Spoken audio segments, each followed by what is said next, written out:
तो समझो कि कोई साहूकार के घर में चोरी करके चला जाता है, साहूकार ने तो उसको देखा नहीं है, मगर उसकी रिकॉर्ड कहाँ से आता है? जैसे कोई मनुष्य सोचता है, तो सोचने से चोरी करके गया उसके घर के अंदर, मगर उसको किसी ने तो देखा ही नहीं ना।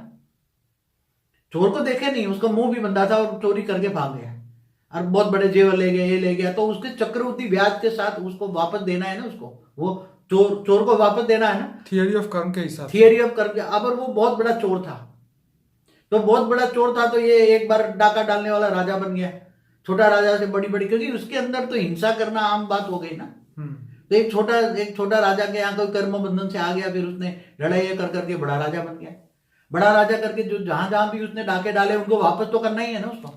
इसका मतलब ये हुआ कि जहां आग है तो वहां धुआं है ही है। जरूर है, मगर वो किसी ने देखा नहीं, तो भी उसके अंदर वो रिकॉर्ड कहां से आया? उसकी आत्मा में रिकॉर्ड कहां से आया? आत्मा में रिकॉर्ड नहीं किया, मगर उसके अंदर कर्म बंधन जो रिकॉर्ड होता है, कर्म बंधन का रिकॉर्ड, वो आत्मा के आसपास लेयर में चारों ओर आकाश तत्व के लिए कारण शरीर में आया कहां से?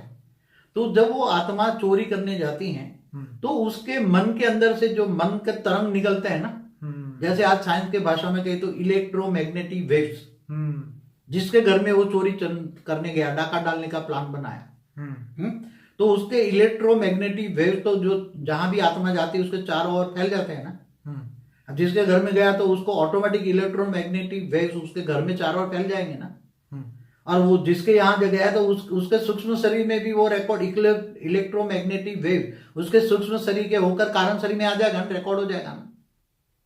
तो कोई कहता है कि वो कोई नहीं देखता, मगर वो तुम्हारी सोच भी इलेक्ट्रोमैग्नेटिक वेव्स बनकर पूरे वायुमंडल में फैल जाती है। इसलिए कर्म कहीं भी छुपा नहीं रहता, चाहे अच्छे कर्म हो चाहे बुरे कर्म हो। तो ये तुम्हारी सोच भी, नेगेटिव सोच भी पूरे वायुमंडल के एक एक सेल में, वायुमंडल के एक एक सेल में फैल जाती है। एक एक सेल में तुम्हारा रिकॉर्ड पड़ा है, एक एक सेल में, वायु तत्व के एक एक सेल में हर मनुष्य का, हर प्राणी का एक एक रिकॉर्ड पड़ा हुआ है। समझ में आया?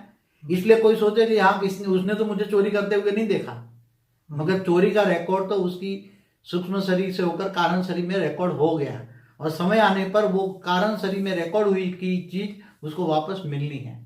समय आने पर किसी को 100 साल के बाद फल मिलता है, किसी को 1000 साल के बाद मिलता है। संचित कर्म माना स्टोरेज कर्म, अगले जन्मों की स्टोरेज कर्म, उसको कर्म फल मतलब ये हुआ कि आज धरती पे कोई भी व्यक्ति को कुछ भी मुफ्त में नहीं मिलता, सब कुछ कर्मों के आधार से ही मिलता है। चाहे किसी को ज़्यादा मिल जाए, चाहे किसी को कम मिल जाए, या किसी के पास कुछ भी ना हो, तो भी उसी का ही ये कर्म बंधन है। जैसे इसमें